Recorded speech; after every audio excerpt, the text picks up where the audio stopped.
And Pogba leaves for McTominay! Magnificent! It's Moraes, he's done it again! He has fizzed that into the bottom corner. Vardy for Chowdhury. And set for Madison! He is one bright young thing! Alisson saw Salah running from his own half, so onside here, Mo Salah. Salah to settle it! In front of the Kop! There's no feeling like that feeling! And now you've got to believe them. You have got to believe them. Hey guys, welcome to another episode of the 3PL podcast. We're back, even though there was no Premier League action last weekend. We're here to bring you some topical content in the form of the biggest transfer flops in Premier League history, or more recent history, so the last 20 years. So I'm going to kick off things. We've both got three players each that we're going to put forward, and at the end we'll try and formulate who we think is the biggest flop of all flops. I'm going to kick off with a slightly controversial one, maybe, or maybe a controversial figure in some senses, with Mario Balotelli. Mario Balotelli signed for Liverpool in 2014 from AC Milan, 14 million spent on him. At the time, I can remember thinking this was a pretty good transfer. Balotelli just come off quite a good World Cup. I remember he scored a goal against England in the World Cup, had a really good season for AC Milan the season before, signed for Liverpool, sort of as a replacement for Luis Suarez. I mean, huge boots to fill. I don't think he ever really came close to filling them, and in general, just very disappointing in his 28 appearances for Liverpool, only 3 goals. Yeah, for a player of Balotelli's massive experience and his previous clubs and his goal record, I was very surprised that he didn't do better than he did. Yeah, he's definitely someone that didn't perform at the level that we expected him to when he arrived. My biggest sort of feeling about him was when he was at Man City, he had this element of being really unpredictable and a bit of a sort of a rebellious character, someone that you always knew there was going to be some sort of controversy around him. We've all seen the famous image of the "Why Always Me" t-shirt under his Man City shirt. But then alongside that, he had the real natural ability and striker's instinct that meant he scored plenty of goals. Once he went to Liverpool, it almost just sort of went to just being the controversy and the rebellious side of him. The goal scoring seemed to really dry up, which was a shame, because he was actually a really good player when we saw him play at his best. I just remember seeing plenty of situations with him where you thought someone put in a bad tackle on him and you were just waiting for him ready to get up and punch someone half the time. I think he was so unpredictable in that respect. But yeah, definitely not someone that Liverpool fans will look back on with necessarily fond memories as a star player for them. No, unfortunately not. I mean, the potential was all there, and he made more headlines for the controversial activities he got up to off the pitch rather than on the pitch, which is not exactly what you wanted from someone he spent 14 million on. It took him 13 appearances to score his first Premier League goal. He only got 3, like I said earlier. And yeah, he was eventually loaned back to Milan after just one season at Liverpool. So very disappointing from someone who had such a big reputation coming in. Yeah, he was one of those frustrating players. I whacked him straight in my fantasy team thinking 14 million coming in. It'll be easy goals. You'll get them. Especially at that time, Liverpool didn't really have an out-and-out striker that season. I thought Balotelli's going to be on. He's going to be leading the line, banging them in. But no, we got all the bad traits of Balotelli and none of the good, which is a shame for Liverpool, but it was quite funny to watch, to be perfectly honest. I quite enjoyed it. Always love a meltdown over there. It seems like everyone's fairly unanimously agreed that Balotelli was a bit of a flop. Maybe he's not the biggest of flops because he has actually scored some goals for the club that he was signed for. And I think there are some players we're going to cover later on who didn't actually even score a goal for the club that they signed for. So either way, I'm putting Balotelli forward more on his, I guess, high-level expectations and what he actually produced. And talking of high-level expectations, I've got Shevchenko to drop down, which, let's be honest, Chelsea brought him in, biggest striker in the world at the time, £30 million, record transfer for any player coming to an English team. He has to be the biggest flop, surely. There for 3 seasons. I think he only had 48 appearances, 9 goals, just 9 goals from Shevchenko. You would have thought he was a ready-made goal machine for them. And where did it go wrong? I mean, I guess it's like one of those common phrases that get used for players joining the Premier League, that it might take them a couple of seasons or a while to get used to the Premier League pace. And I think for Shevchenko, unfortunately, that just took way longer than the average player. I mean, I don't think he ever really got there, actually. And, one of AC Milan's record goal scorers. I think he scored 127 goals in 208 appearances for AC Milan, which is ridiculous stats for a striker.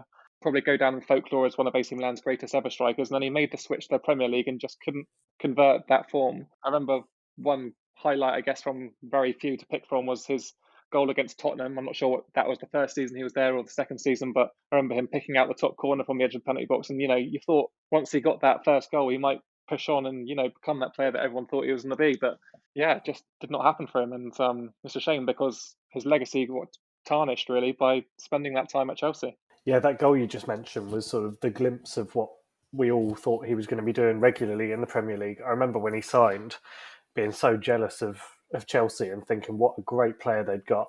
This was fresh from playing FIFA 06 or was it FIFA 07 when I think he was sort of 92 rated or something, and if you had him in career mode he'd get up to near 99 rated at times, and it was one of those players on FIFA, if you played him the right way he'd score 6 or 7 goals a game for you in some game modes. So being naive and thinking that he would naturally fit into the Premier League, I had every expectation that he was going to be a world beater. But it's funny how that happens with some players that go from being the absolute best to just looking like they've completely forgotten how to play football. Yeah, I guess that's what the Premier League will do to even the best players. Just 9 goals I think he got for Chelsea, which is, by his standards, just ridiculously bad. Yeah, I mean, 9 goals in that number of appearances was definitely not what we expected from him. For my first pick, I've actually gone for someone that scored 0 goals for the team that I support, West Ham. We're talking about Marouane Chamakh. I've picked him not just for his loan spell at West Ham United. I've picked him for his absolute catastrophe of a career in general. There's just no redeeming features in there, as far as I can tell. The one thing that makes him a flop, in my opinion, rather than just a bad player, is the fact that he came to the Premier League with Arsenal on the back of a fairly decent record at Bordeaux, where he'd been before. He didn't set the world alight there, but he scored a good number of goals, and he came in as a young, talented, exciting prospect at Arsenal. Scored 8 goals for Arsenal in 40 appearances. Not a great record, but also not the worst. And then from there, it was just all downhill, to be honest. He came to West Ham on loan, only made 3 appearances, didn't score a single goal, which, to be fair, in 3 appearances is not much you can do. But he clearly didn't show much on the training pitch to get himself in there. And I think the biggest place where he flopped really was Crystal Palace, where he seemed sort of ready-made to make a name for himself there. Ended up scoring 7 goals in 60 appearances. And since then, it's just been a continuation of the same theme, really. It's funny, I saw that you put forward this name when we were doing the research for this podcast, and I had to do a bit of research behind why you picked him. Even in my notes, I'd written his name wrong. I put down Marouane Fellaini, so that just shows how bad he is that he's that forgettable, even though I knew who you were talking about. The funniest thing to me is that he left Arsenal on loan to get some first-team football, and he made only 3 appearances, so that didn't work out for him. And he was kept out of the team by players like Andy Carroll, Carlton Cole, Ricardo Vaz-Tey, and Maega. So, if you can't get into a team ahead of those 4 strikers, you've got big problems there. And yeah, the fact that he played 3 games for you, didn't score any goals, and then left straight away after the season was over, yeah, just a bona fide flop. My biggest memory of him, it was a shock of a haircut, to be perfectly honest. I remember always looking at it thinking, you're earning bank, sort that mop out. Also, he's just an appalling footballer, left, right and centre. He seemed to have a dreadful touch, and then also, to go with that, couldn't finish either, which is not particularly good for a striker, let's be honest. We all know the occasional striker who, their touch isn't that great, but their finish is spectacular. He just didn't seem to have it either, yet he got 3 clubs in the Premier League. How did he pull that one off? Yeah, unbelievable that he's actually managed to play for that number of teams. That's a fair point.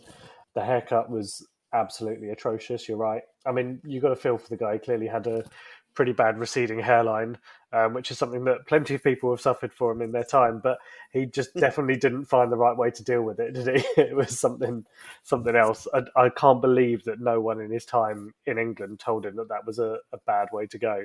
Funny enough, Matt, you mentioned Modibo Maega, and he was someone that I actually considered for my one of my selections for the flops.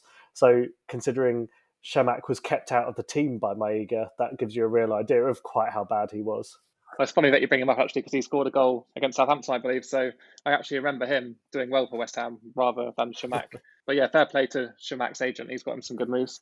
Right, moving on to my second pick, one that's pretty close to my heart. It's unfortunately Ricky Lambert's transfer to Liverpool. When this happened, I was devastated. I just remember thinking, like, why, like, your club hero, why not see it through, retire at club, become someone, that the fans will just love forever. I mean, I think he still has maintained that reputation, but yeah, this transfer was just a bit strange for me, especially the timing of it, because it came at a time where Southampton were really starting to establish themselves as a top 10 Premier League team. He was the spearhead for our team, scoring 14, 13 goals every season. And then almost when he was at the peak of what he had achieved at Southampton, he left for Liverpool. And yeah, he left for 4 million. And yeah, he really didn't do anything there, to be honest. I know he was a Liverpool supporter, so it made sense for him to go back there.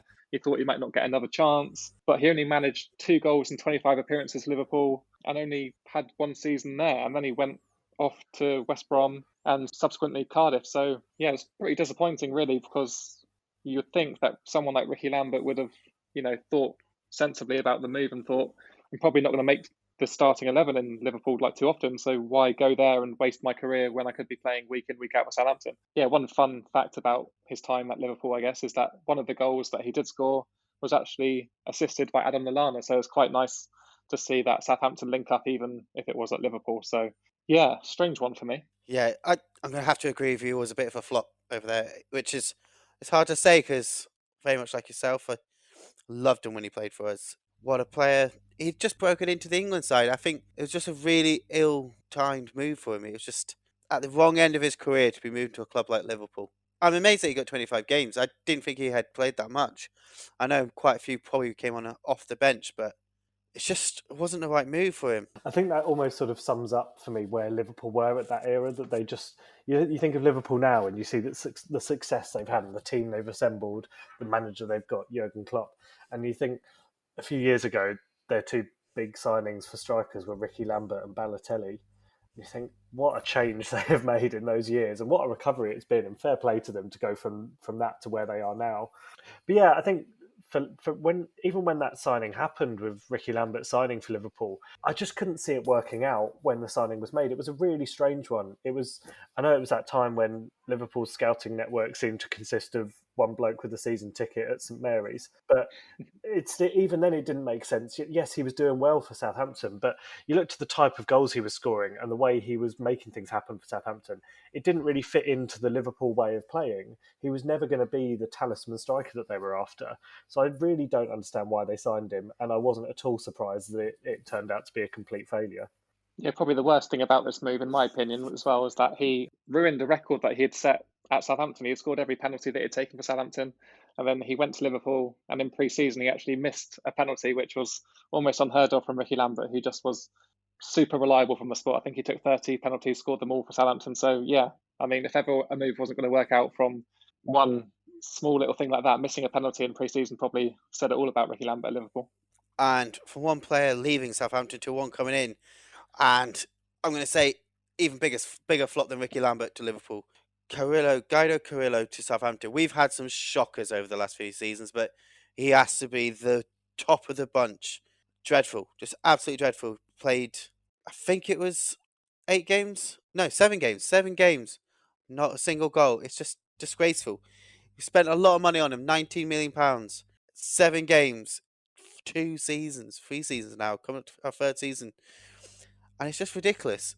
One of the biggest panic buys in January you could have ever seen. We needed a striker. We brought him in.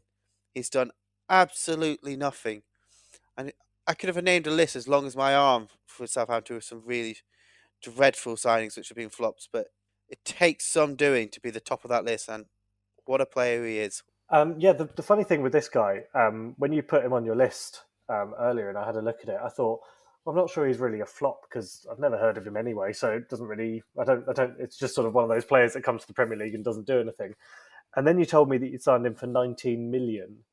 And I just couldn't believe it. I thought, this guy is someone I've never heard of. And he's a £19 million Premier League player. Not just a recent signing. He's been there for 3 years now. I mean, what is that? How has that happened? And yeah, you're absolutely right. January panic buy written all over it there, isn't it? It's someone that needed to come in, but it's worked out horribly. I couldn't tell you a single thing about the guy, and I think that really sums it up. To be honest, I didn't even know he existed.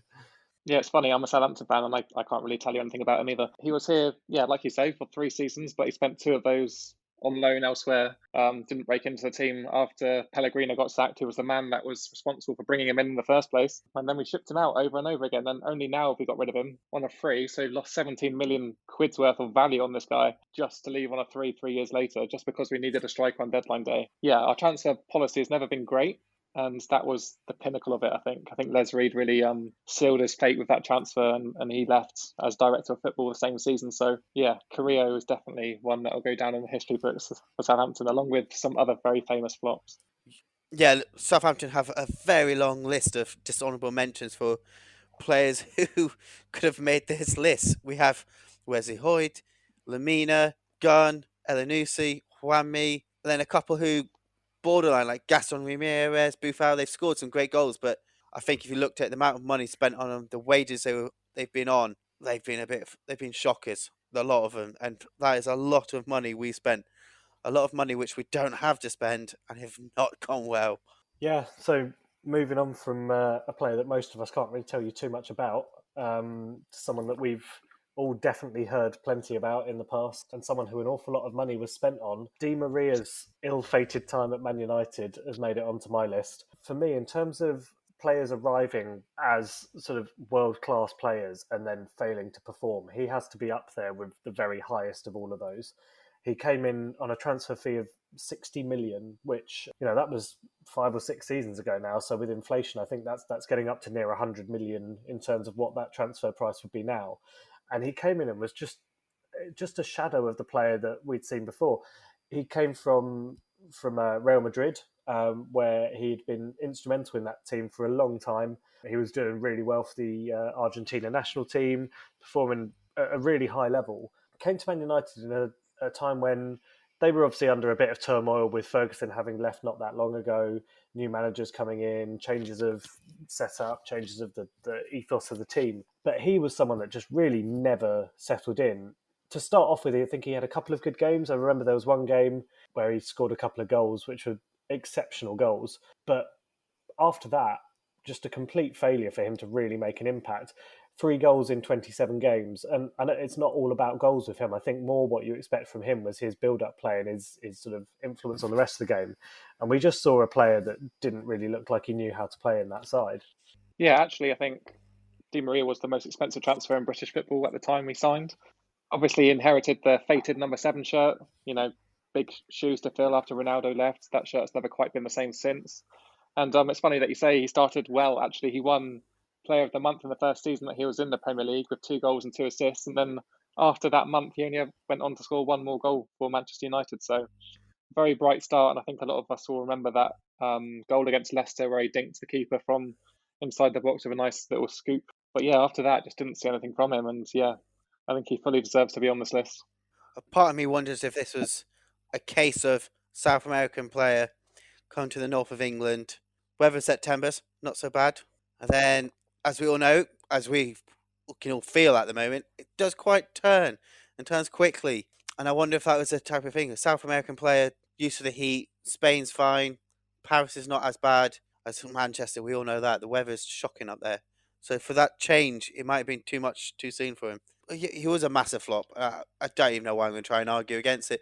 Started off well, had a good first month, but yeah, I'm going to have to agree with you. He was a bit of a flop. I think it's like 60 million or just under 60 million, wasn't it? Yeah, it was. Yeah, a huge fee at the time. Still a huge fee. And yeah, just not what you expected from him at all.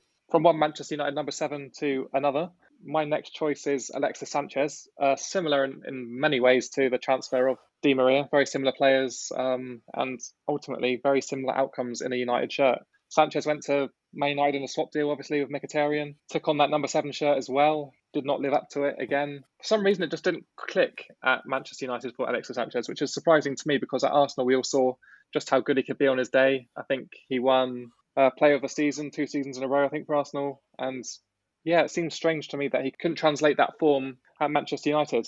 Some interesting quotes came out actually quite recently that he said that the moment he signed for Manchester United, he didn't want to be there. He wanted to leave the same day that he signed. And to go on to only score 3 goals in 32 appearances is just really poor by someone of his ability. And we all saw just, his quality in front of goal, his finishing, his build-up play. And admittedly, he did have some good moments in the United shirt as well. I remember him scoring a header in an FA Cup semi-final. That was a big goal for them. And he had a really good partnership, I think, with Lukaku, which you're now seeing, well, not so much from his side at Inter Milan, but Lukaku's obviously gone on to Inter Milan as well and doing great things. So, yeah, this one was strange. I just really thought Alexis Sanchez would be a success there. Yeah, this signing for Man United for me had real parallels with what we were talking about last week when we were discussing the fact that Man United was so desperate to sign Jadon Sancho. I said then that I think part of that was because they were so desperate for him not to go to another club that was going to be a competitor.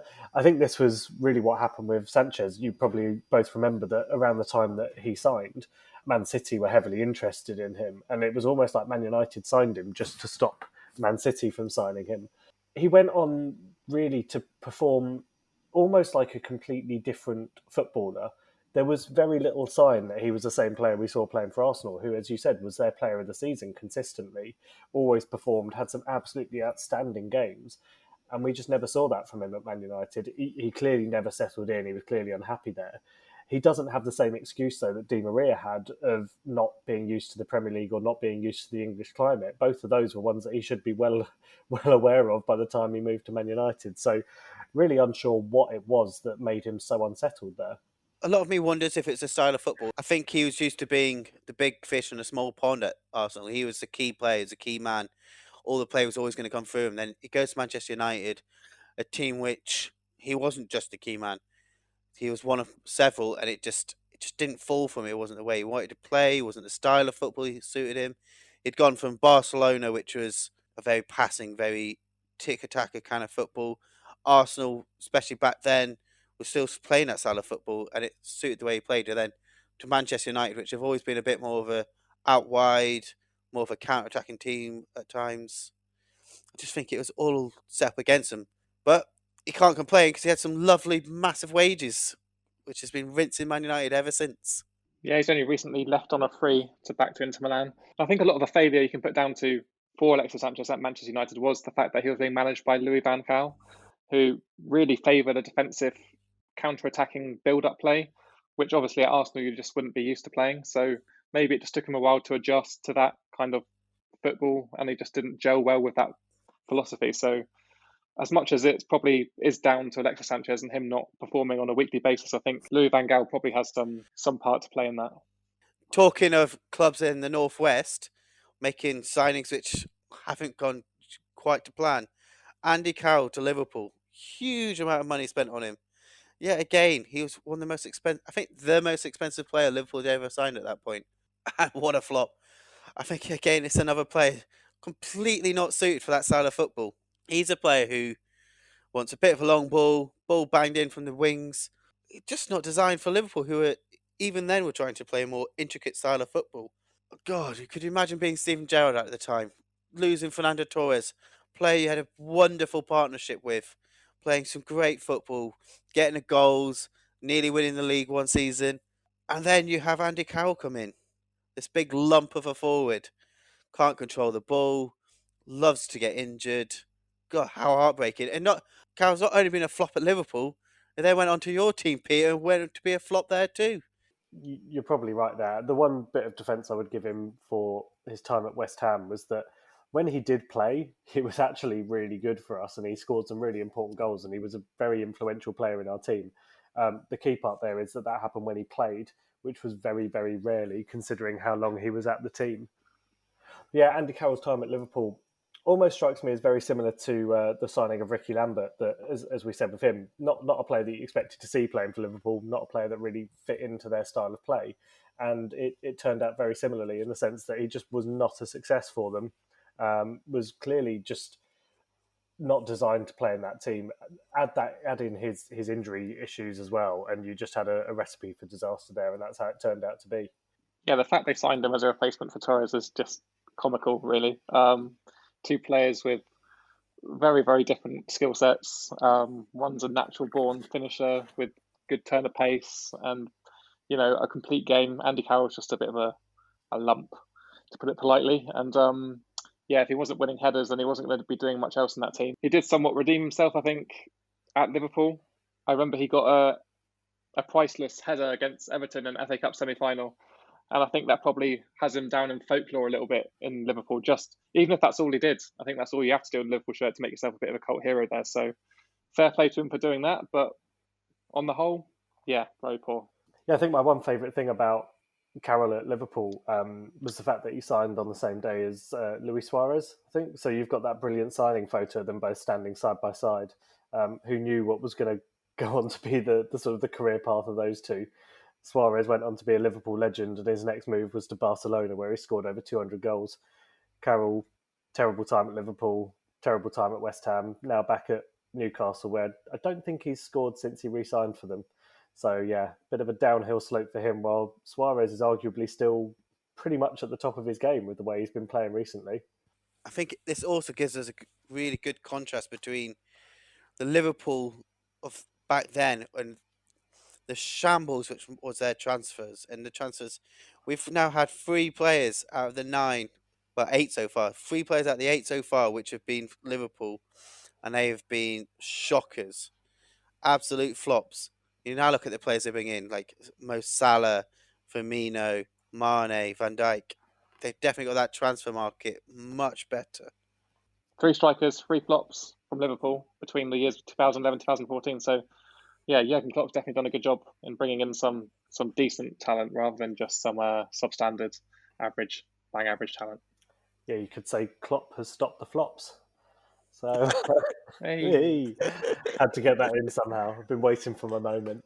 He's been prepping that.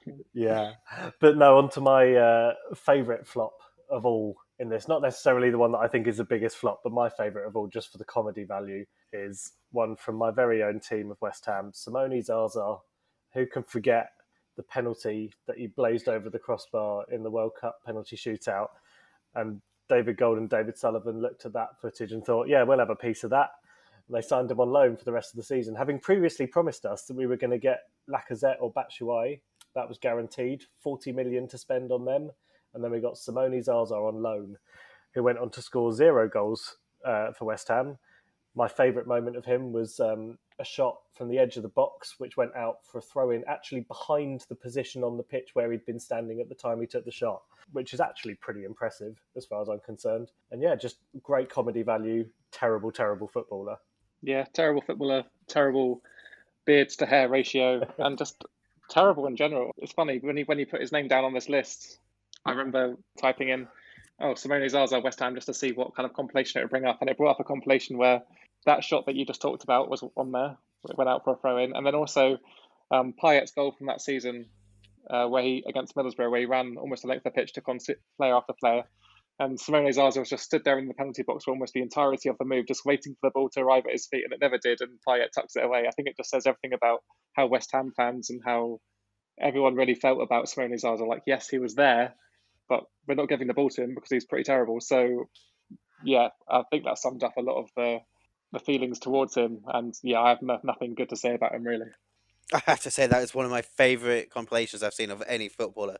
I couldn't even remember the player, and then I watched that video. It was brilliant. I particularly like the West Ham social media guys really trying to push him with the goals he was scoring in training. That's a kick in the teeth if you're having to show a tap in training going, oh, Zaza scores again in training. That is a bad sign. Yeah, it's almost like he'd been in the manager's office going, everybody hates me, what can we do? And manager's going, we'll get the YouTube team to put something out saying how great you are. I think I remember at the time the ridicule that provoked from our fans. We were already having a bad season at the time. People were not in the best moods. And watching clips of him tapping the ball past a goalkeeper in training didn't do much to lighten the mood amongst the fans. Yeah, thankfully for West Ham fans, he did not stay and he was off. I think he went back to Juventus, is that right? Yeah, and I'll be honest, I don't know what he's doing now, but he's definitely not doing anything that's particularly impressive because I don't think we've heard much from him, have we? Although I do remember, actually, now that I say that, I do recall when he went to, I think, Valencia for a while after being at West Ham, at the start of one of those seasons, I think after 5 game weeks, he was joint top scorer alongside Messi, and then it was all downhill from there. But yeah, as close to greatness as he ever got. I think that's in his trophy cabinet, and that's as big as that trophy cabinet's ever going to get. So, obviously, we've gone through who we think are the biggest flops in Premier League history. 3 each gives us a nice total of 9. I think what we need to do now is try as best we can to come to some sort of agreement as to who officially is the biggest Premier League flop we have ever seen. Now, I've done some thinking about this. I've put my 2 brain cells together and tried to have a think about what makes a flop, what makes a Premier League player someone that we all think of and remember as being someone that never succeeded. So obviously we're all aware at the moment we've got these new three tiers of coronavirus restrictions that we've got across the country. I've decided that there's 3 factors that you need to consider when deciding if a player is a flop or not. The first of those factors is their price tag. So a player coming in on a big price tag, immediately, if they then don't perform, that's a great marker to show them as a flop. Realistically, in terms of the players that we've come up with so far, price tag, Ricky Lambert went to Liverpool, I think, for 5 million. So not a massive price tag there. So for me, that's a factor that rules him out from being one of the biggest flops. The next factor that I've got in there is expectation, someone that's performed at a very high level in the past. So someone that's coming in with an expectation of being great because we've seen them do it elsewhere, whether that's in the Premier League or somewhere else around the world. So I think for me, that rules out players like Carrillo, Shamak and Zaza, because none of them had that much going for them anyway when they signed. And then the final factor that I think is almost sort of a bit of a more lightweight factor, but I think it's important as well, is the players that have succeeded elsewhere in the Premier League. So they may have had one stint at one club that was unsuccessful, but they've had other clubs where they've performed at a high level. So for me, that rules out Balotelli, Sanchez, and to an extent, Andy Carroll, I think, who actually did a fairly decent job at West Ham when he had to. When you take out those players, the 2 players that tick all of those 3 boxes for me, Andrei Shevchenko and Angel Di Maria, both came in with huge expectations, huge price tags, and have never succeeded at a Premier League club in their entire career. So I think those are the 2 that, for me, are the worst that there ever been. And I think those are the 2 that, in my mind, we need to debate over now. But I'm interested to see what you 2 think. As much sense as that made in my brain when you went through it stage by stage, I would argue that Mario Balotelli didn't actually have a successful stint at Manchester City to make him void from this argument. So purely for argument's sake, and the fact that I've been left out without a player suggested in this top 2 that you've now put together, I would like to make the argument that Balotelli wasn't a success at Man City and should therefore be considered for worst flop of all time. Controversial, but I can see the argument there. I will consider your proposal. So I guess if we leave ourselves then with Shevchenko, Balotelli and Angel Di Maria, let's battle it out. Who's the worst of the worst? Someone give me their best argument. So my view on this, realistically, is that the biggest factor that makes Shevchenko, for me, the biggest flop that there has ever been, which I know is controversial because Di Maria was one of my picks and Shevchenko is one of Angus's. But in my opinion, Shevchenko is the biggest flop purely because of his transfer fee. I did a bit of research earlier, got my calculator out, factored in inflation in transfer fees over the last few years, found a very reliable website which told me exactly what percentage it had increased by. And if you put in Shevchenko's transfer fee from 2006 and you made that a today transfer, he would have cost Chelsea £150 million, which would make him by far the most expensive British signing of all time. And he scored 9 goals for Chelsea, which is an absolutely shocking return. That's almost 20 million per goal. So in my mind, that just puts him in a different league to the other players. And to be honest, when I saw that figure, my mind was made up. And I had to just say, you know what, Angus, I think you've pulled it out of the bag there. You know what's really frustrating me about you tonight, Peter, is that you keep coming up with good facts that I can't argue with. Yeah, when you put it like that, 150 million in today's climate is ridiculous. Shevchenko arguably was probably never worth quite that much. Yes, he had a great goal record for AC Milan, but I'm starting to come round in terms of thinking that he is the worst. That goal return for Chelsea is abysmal. You know, you would have thought someone that scored 127 goals for AC Milan would be able to convert that form in the Premier League, but apparently just didn't have the cojones for it. So, God, it pains me to say it, but go on, Angus, take it away. Tell us why you won this. I feel like you two have done all the talking for me. I didn't even need to battle it out. It was the obvious choice, let's be honest, boys. Shevchenko was clear by a daylight. it was clear for everyone to see that Shevchenko was always going to be the biggest flop, especially when you consider the amount of money they spent, the reputation he came in. He came with the reputation as the best striker in Europe. It wasn't just like, oh, he's a good player coming in. He was known as the best Champions League winner. I think multiple Champions League winner with AC Milan, if I remember correctly. He is a player everyone thought was going to absolutely light up the Premier League, and how wrong were we all? And I always feel sorry for the guy when you look at it. Yeah, the saddest thing actually, I remember doing a bit of googling when he brought him up. He went back to AC Milan after Chelsea, and he actually didn't score for them, which I thought was quite sad. I thought you'd go back there and kind of rejuvenate his career, but yeah, Chelsea really just put an end to that.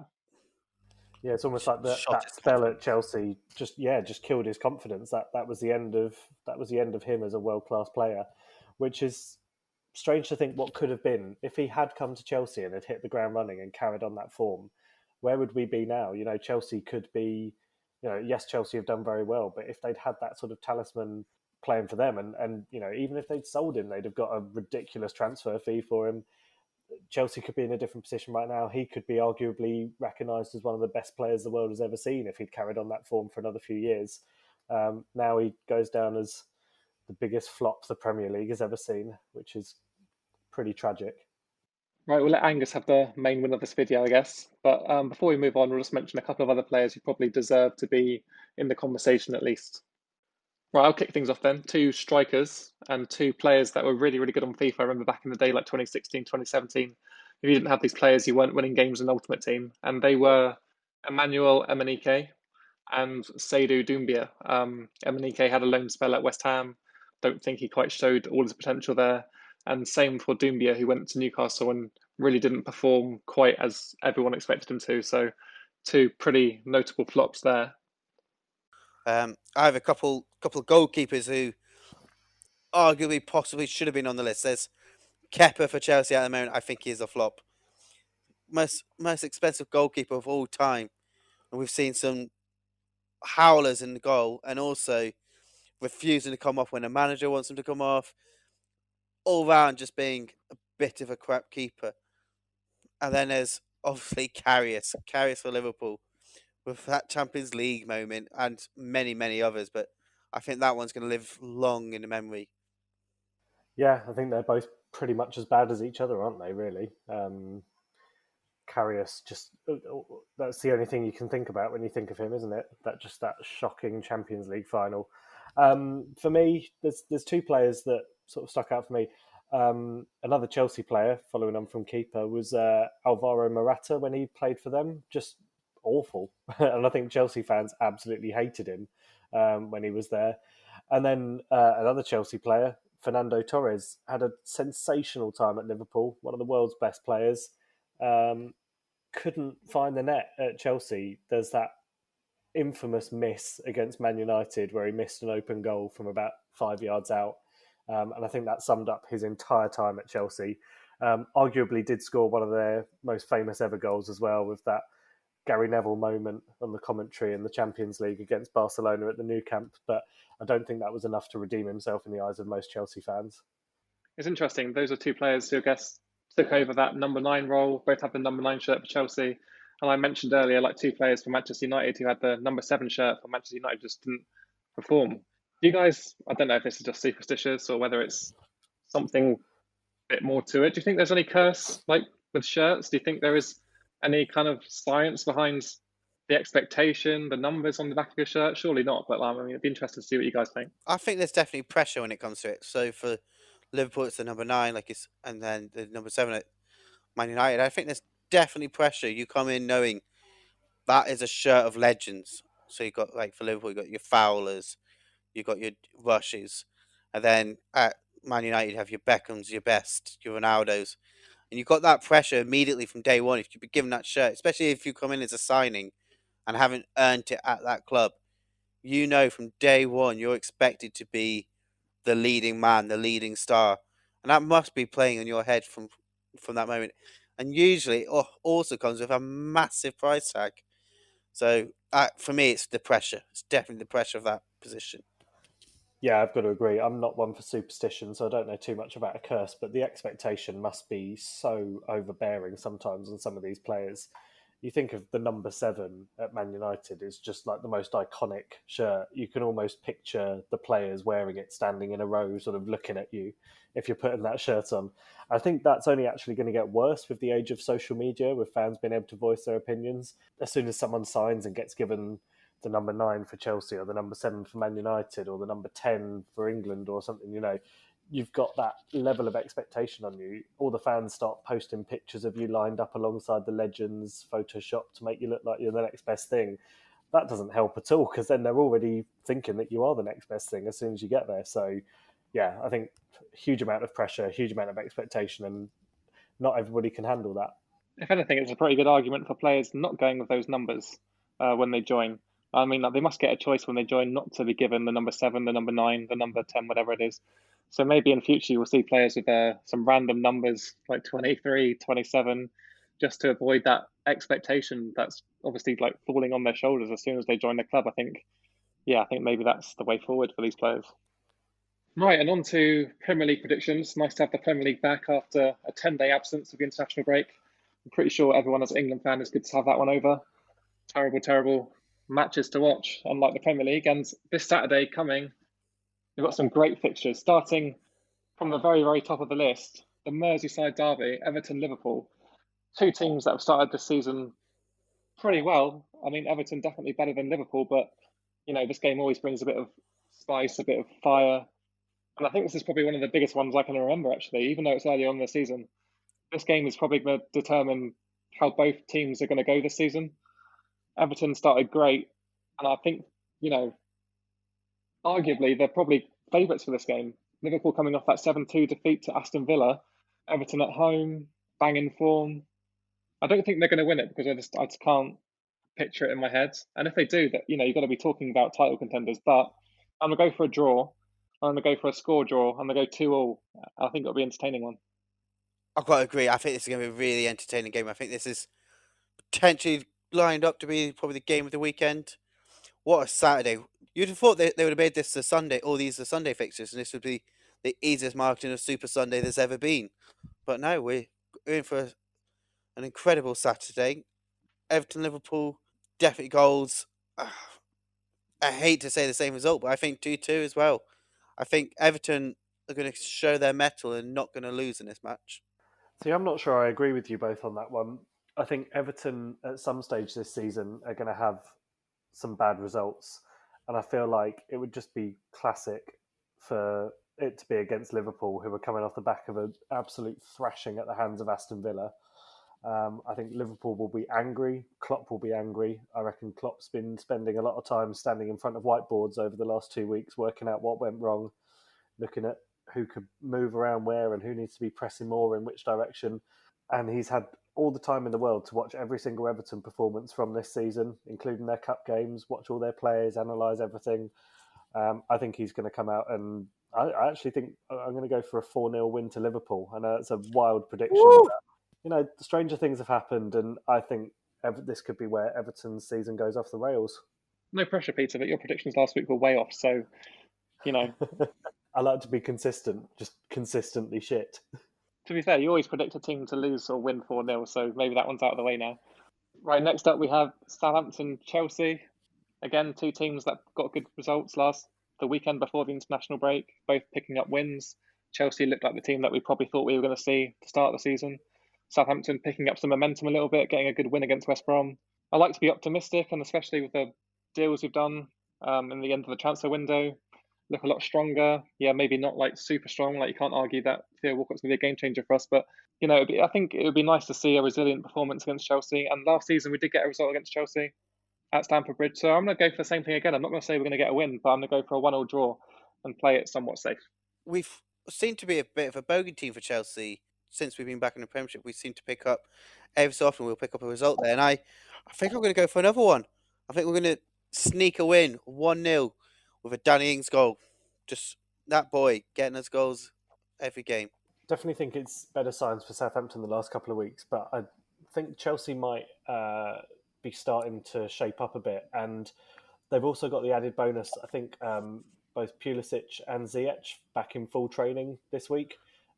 Two very exciting players. Pulisic towards the end of last season looked fantastic, almost sort of the kind of player that Chelsea have needed at the start of this season to make a difference for them. So if they come in and hit the ground running, it could be the start of Chelsea's season, really. And I feel like they could start to show that in this game.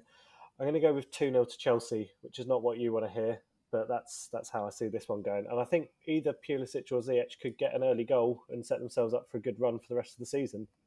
But yeah, Angus, you were saying how good the games are looking this Saturday. The next game coming up, another absolute stormer, Man City versus Arsenal, the Mikel Arteta derby, which is very exciting.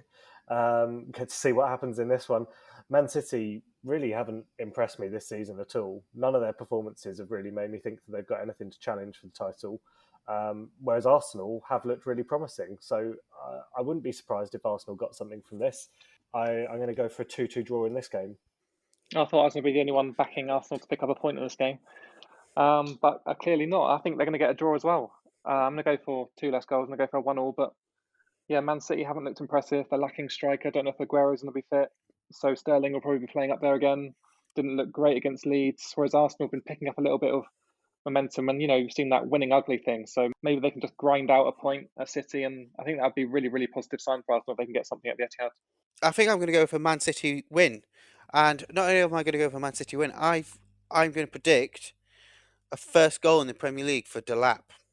So Rory Delap's son, who plays for Man City, is a youth player. Like you said, they need to have a striker on the pitch. I don't think Sterling's really done the job, and I think Pep has had a couple of weeks. Well, he's had the international break. I think he's going to throw Delap up front, and I think he's going to get that goal. 1-0 win. You know what? I'm going to do both of you a favour right now. You've both made some outlandish predictions already. So I want Peter to put a bet on Liverpool to win 4-0. And I want Angus to put a bet on Rory Delap's son to score a winning goal against Arsenal. So, yeah, I'm doing you a favour. Put those bets on. Another exciting game to end Saturday is Newcastle-Manchester United. Again, teams that haven't started the Premier League great. Newcastle started arguably better than Manchester United, which isn't exactly how I saw it going. But Manchester United just don't look like... They look a shadow of the team they used to be last season. And if they don't start picking up form in games like this, I think Ole Gunnar Solskjaer is going to be hurling for a very, very early sacking this season. So because I'm a fan of Ole Gunnar Solskjaer and I'm a fan of the way they were playing towards the end of last season, you would think that's got to be recoverable at some point. I think they're going to get a really narrow win in this game. I think it's going to be a leaky performance again from Manchester United. So I do think they're going to concede goals, but I'm going to have them to grind out a 3-2 win at St James's Park. So I'm actually going for the complete opposite here. I think this game's got a 0-0 written all over it. United don't look like they've got the same attacking ability they did last year. I also think rumours may not always be true, but obviously we know that Cristiano Ronaldo's tested positive for coronavirus. Bruno Fernandes has spent a lot of time with him the last few days, and there's rumours floating around out there that Fernandes might be someone that may have to miss this next round of fixtures. So that'll be a real blow for United if that is the case. And I think without him, they'll really struggle because he was the heart of that team and he was their playmaker towards the end of last season. If he does miss it, it'd be really interesting to see how they get on without him. But yeah, I just don't see there being many goals in this. Newcastle certainly aren't going to score many. So if Man United don't either, we're destined for a 0-0. Yeah, I've been really struggling on this one about which way to predict it because, as you say, Man United have not been in good form and Newcastle have been so hit and miss. For we know, this could be the hit match again and get another absolutely smash United. Maybe, do I go for it? 2-0? I'm going to go 2-0 Newcastle. I'm going for a big bit of an upset. I don't think Man United have looked good this season. Maguire having just been sent off for England, I don't think he's going to be coming into that team with any form and any confidence, and their defence looking so shaky. I think this could be a big loss for Man United and a big loss for Ole. Moving on to possibly already a bit of a 6-pointer. Sheffield United against Fulham. Sheffield United need much stronger performance last time out against Arsenal, and they need to carry a bit of that momentum in against Fulham and see what they can do because they need to get a result, and they need to get a result quickly. And I think even more so Fulham, they are in desperate need to get a result, or they are going to be challenging Derby County for possibly that worst point haul of all time. But I'm going to go with a Sheffield United winner. I'm going to say quite comfortably. I'm going to say 2-0. Yeah, I'm going to agree with you, but I'm not going to go with quite as a convincing win. I'm just going to go for a narrow 1-0. We saw that Fulham improved a little bit against Wolves last time out, and I think they'll probably do the same again. But unfortunately for them, they just haven't strengthened, especially on deadline day, like Sheffield United have done. They brought in Brewster, who I expect to start this game. Yeah, but for Fulham, just very, very few signs of life to cling on to there. So, yeah, unfortunately, I think I'm going to make it 5 defeats on the trot for Fulham. To be honest, I hate to be boring, but I'm going to go for another 0-0 draw in this one. We know how much Sheffield have struggled to score goals. Yes, they brought in Brewster, but as I said last week, I'm not sure he's the man for the job. Fulham don't look likely to do very well in this game either, but I think it could be their first point. They need to treasure it because I can't see them picking up too many more over the next few weeks. But yeah, go for a 0-0 here. The next game that we got up next is the strangest derby in English football. No one sees it as a derby except for Palace and Brighton fans, but they seem to think it is one. Interesting, Palace started off really well. Brighton started off really well. Both teams had a bit of sort of a shake-up over the last week or so. I'm really struggling to call this one, but I think I can see Palace coming away with a 2-1 victory here. How dare you put such shade on the M23 derby, one of the biggest derbies in the country. But no, all jokes aside, yeah, I'm actually going to go the opposite. I'm going to go for a Brighton win in this one. Yeah, they didn't look great against Everton, but before that, they they should have picked up a point against Manchester United. And generally, I've been fairly impressed with their attacking build-up play. And Crystal Palace obviously don't like to play attacking football, and I think that might count against them in this game. So, yeah, I'm going to go for a narrow 1-0 Brighton win. And yes, the worst of all derbies. I'm going to go with a Brighton win, 2-1. I think Palace will get a goal, but I think Brighton are the better team. I think they're going to win the match. So moving on from something that's not a derby into the biggest derby in London, Tottenham versus West Ham. I'm not being serious, don't worry. I know that there's bigger derbies out there. But yeah, it's a big game for us. Obviously coming in on some really good form, back-to-back wins, no goals conceded in the last 2 games. The counter to that is that Gareth Bale is probably going to start for Tottenham, and I'm really, really scared about him. So I'd love to predict a win here, but it's going to be a 2-1 victory to Tottenham, I think. Gareth Bale's going to score. Mikel Antonio's going to score because he always does against Tottenham. And Harry Kane's going to score because he always does against West Ham. It's obviously going to happen. Another easy bet for you to put on at the weekends. And I'm actually going to agree entirely with everything you just said there. Maybe not the Gareth Bale goal. I'm not sure if he'll be quite sharp enough. I think he'll probably come off the bench in the second half. But I'm going to go for a 2-1 Tottenham win. Son's looked great. And yeah, it's difficult to see West Ham picking up a result against a strike force as strong as that. I think after the internationals, Harry Kane, obviously he looked like he'd had a muscle strain in the first game, didn't play. Second game came on as a sub, and then this last game he's just played the full 90 minutes in a international with just a few days until this match. I think he might be struggling for fitness. There might be a couple of other players in the Spurs team which are more likely to be out on international break instead of the West Ham players. And with the form West Ham are taking into this, Peter, you're going to be amazed. I'm backing your team. Wow. West Ham, 1-0 away win. Oh, shades of our result there 2 seasons ago. Moving on from there to the Leicester Villa match. The possibility to be a really good game, this one. Both good attacking sides. Grealish in the form of his life, even though Gareth Southgate won't pick him. I think I'm going to go with a Villa away win. Obviously, Leicester struggled against West Ham in their last match, and I can see that continuing. I think Villa have got some real form on. Their players must be on cloud 9 with last performance. So 3-1 Villa. Yeah, I don't see Aston Villa recreating quite what they did against Liverpool in this game. Leicester will be desperate to put the record straight. Probably one of the worst performances I've seen from Leicester City side when they lost against West Ham. I don't think they'll repeat that. I think it was very rare to see a Leicester side not have a shot on target. So I do think Villa are a very good team this season. So I'm going to go for a draw in this one, a 2-2 draw. And I think, yeah, it's going to be an entertaining one. Lots of goals again. So we've got the full array of predictions here because I reckon Leicester are going to come out and win this one. I think Aston Villa have lulled everyone into a false sense of security with their results early on, especially the one against Liverpool. So I think Leicester are going to get a win here. 2-0, I reckon. 2-0 to Leicester. And I think the wheels of well and truly going to start to fall off for Villa. All right, now, Peter, you've got to pick up on this one because this is apparently going to be the game of the weekend after the build-up you gave it last podcast. So go on, take it away. West Brom, Burnley. Absolutely. The game that we have all been waiting for. Well, it's certainly a 6-pointer, isn't it? These two teams both need something to kickstart their season. And we just got to hope that this could be the game that does it. On paper, it's a terrible game. But how often do we see those games that are two teams that are sort of battling really bad form, both desperate for their first win or their first win at least to end a bad run of form? I'm going to go for a 4-3 win to West Brom. That's a pretty crazy prediction. I think this is going to be a game I'm not going to be rushing home from work to try and make sure I catch the start off.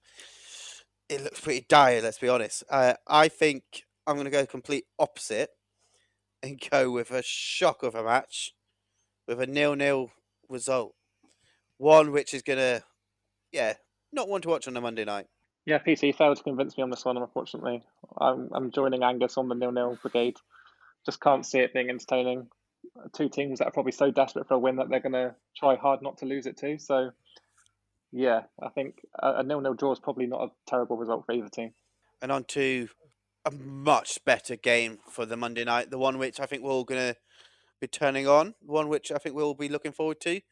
Leeds against Wolves. Two very entertaining teams to watch. Leeds have started the season brilliantly. They've been a higher standard than I thought they were going to be perfectly honest. They took it to Man City last match. They battled it out toe to toe. It wasn't like they shut up shop and tried to hit him on the counter. They went for it. They played the same style of football, and I think they were going to carry it on against Wolves, but which makes it a bit interesting because Wolves have quite often been the Achilles heels for Man City. And in the way that Leeds plays almost a similar style of football, I think they might be a gain for Leeds. So I'm going to go with a 2-1 win for Wolves and Traore to be a bit of a thorn in their side. Yeah, I think you're probably accurate there. I think I'm going to have to agree with you on that one. Same scoreline.